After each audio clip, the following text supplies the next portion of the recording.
Hey guys, Endurance Doc here. I just wanted to go briefly into. It's been 1 week since I had the open reduction on my clavicle, and I just wanted to give some of my short-term goals that I've been having up to this point, and a lot of the goals that I'll have up to probably I get the staples removed on the 20th.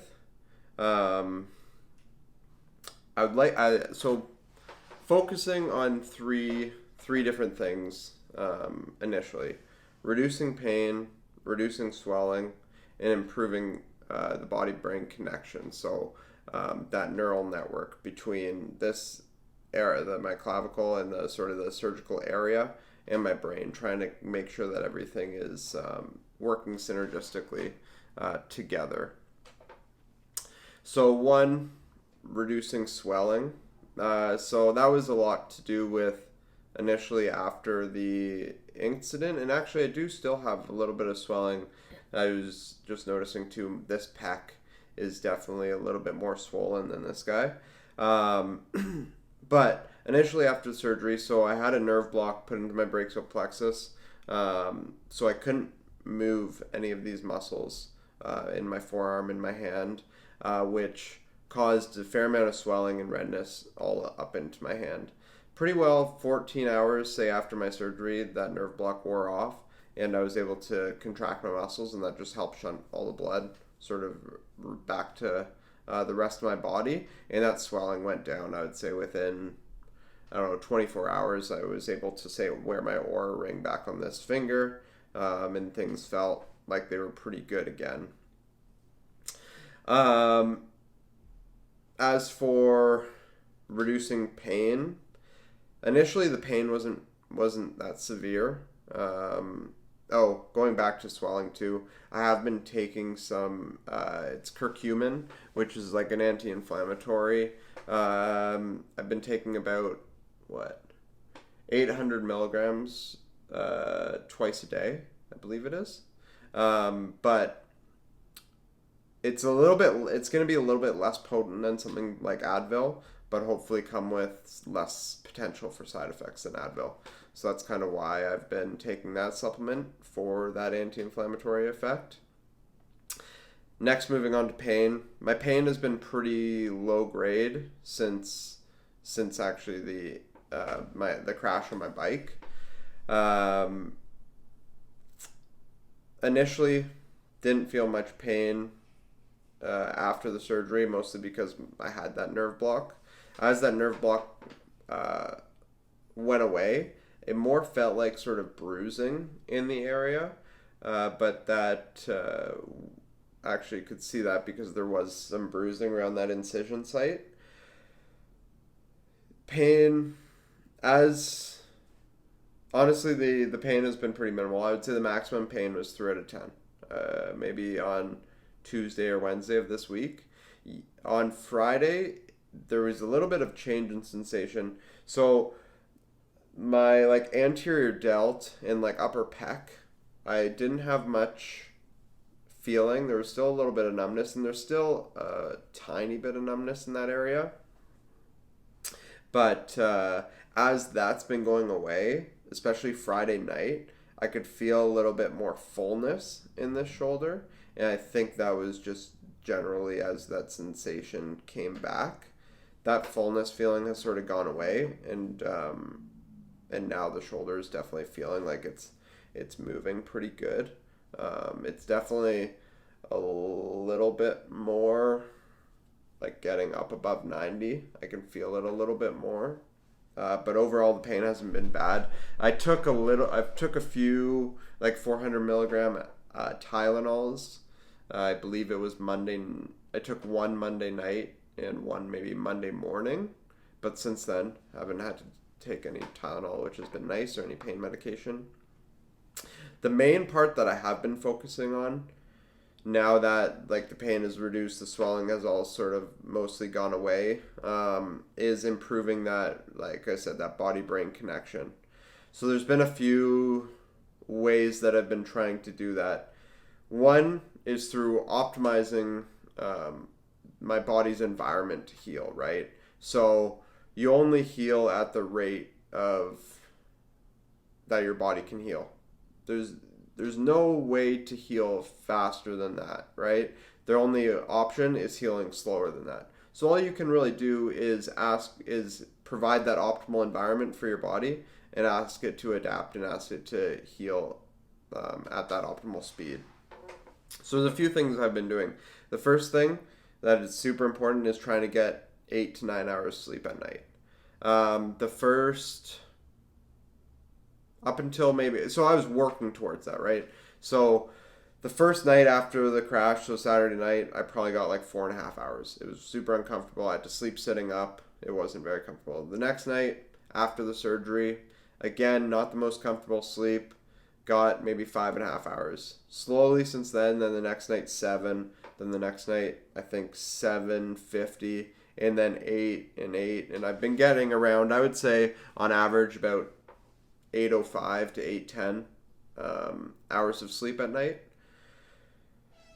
which has definitely been great. The one thing that I would say is it's been interesting to watch my resting heart rate and my HRV, how sort of they've really descended. I'll go into a little bit of detail on HRV here.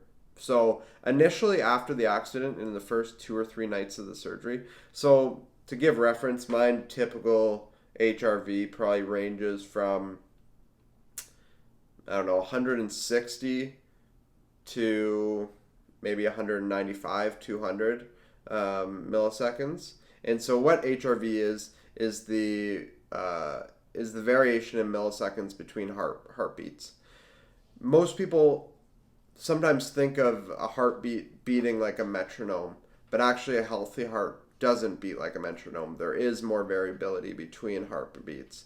And your HRV is just a measurement of your autonomic nervous system. Is partly an indicator of your autonomic nervous system. And that ANS, or autonomic nervous system, is comprised of 2 parts: your parasympathetic and your sympathetic nervous system. People sort of refer to them as your sympathetic is your sort of fight or flight response, and your parasympathetic is your rest and digest response. So as your rest and digest, and as sort of that your body goes into more of that PNS system state, your HRV is going to increase. So that variability between the heartbeats is going to become increased, which is a good sign. It means there's a few meanings, but typically so means that it's, you're able to recover fully from what's happened the day before. So usually this reading is something that you do at night or like first thing in the morning. So your body's able to take that stress response that you put in the day before and make those adaptations, and it hasn't been too great. What happens when you see your HRV start to dip is that stress that you put on your body the day before is too great for your body to adapt and make those changes, so your sympathetic nervous system is just working on overdrive. So that's what I've sort of been seeing is, like I outlined before, like say that 160 to 195 is typically my normal range. This morning when I woke up, my HRV was 74, I believe. Yeah, 74 milliseconds. And it's slowly been dropping. Like initially after my surgery, it was up there like I think it was 158, 155, and then slowly it was like 102, 95, 92, and then last night 70, 74. So that tells me I got to take it relatively easy. I'm not going to go out and, even though my legs are feeling good, smash myself in any training. More just keeping the legs moving, easy, like zone 1, maybe zone 2 efforts. Nothing that's gonna, because what happens too is your body's already at this state. If you go and stress it more with intense training, you're not going to be able to adapt to that stressful training. So really, you're just digging yourself a deeper hole. So you have to sort of come out of that. Okay, so next, some of the different supplements that I've been taking. So I've been ingesting a fair amount of protein, a lot of protein. I've been trying to get 1.6 grams of protein per kg. So I weigh 66 kgs. So I believe that calculation is around like 105 to 106 grams of protein a day, which I've been trying to get, and definitely been, having a protein powder. The one that I like to take, it's called ATP Labs, and it's just, grass-fed whey protein. It seems to sit well, and it's pretty tasty. I just put it in the blender with some milk. And so increasing protein post-surgically is going to be super important for, one, wound healing. A lot of the building blocks of your body are made of amino acids. So just making sure that you have a large supply at your disposal to be able to repair tissue and heal tissue too, and preventing any muscle wasting and that kind of stuff. The second thing I've been taking is collagen supplement with vitamin C. So those two, vitamin C and collagen, sort of work synergistically together to help with bone mineralization and making sure that you're maintaining strong, healthy bones. The vitamin C is sort of like a precursor to collagen in that sense. And I think those are mainly the most supplements. And then as far as more getting into the rehab and movement. So trying to maintain as much normal range of motion as I can as quickly as possible. So I've been trying to, initially just move it, right? Trying to get that movement back in my shoulder.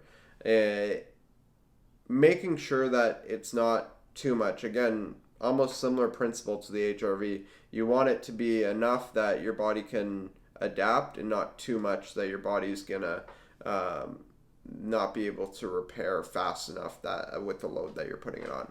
So recently I've started to do a little bit more of DNS style exercises, which is more like developmental retraining of some of those different muscles and some of those different joints, just to get everything trying to work, trying to almost repattern some of those different movements. And it's kind of been a little bit of different movements, like different wall planks and that kind of stuff, just to get all the muscles in my shoulder firing. That's been super helpful as well. So trying to, especially in the next few days, ramp up some of those exercises and ramp up some of those some of the different strength components that I'm doing now that I find my range is pretty good. Initially I was just doing a lot of banded stuff, really, really light resistance bands, just to make sure that I was activating those muscles and moving those muscles to just prevent the wasting from sort of disuse. But overall, the recovery process has been pretty good so far, and I just want to keep on this sort of slow and steady path. Again, gonna pay attention to the HRV. I was reading a few studies that up to 12% of people after operation have depressed HRV more than 6 months out. So it'll be interesting just to see what that trend is happening, and it'll be interesting. I'm only a week out, so it's hard to say exactly what will happen, but what that sort of rock bottom will be. 74, I don't know if I've ever in the 4 or 5 years that I've been recording HRV, seen my HRV drop that low. So it'll be interesting to see how it recovers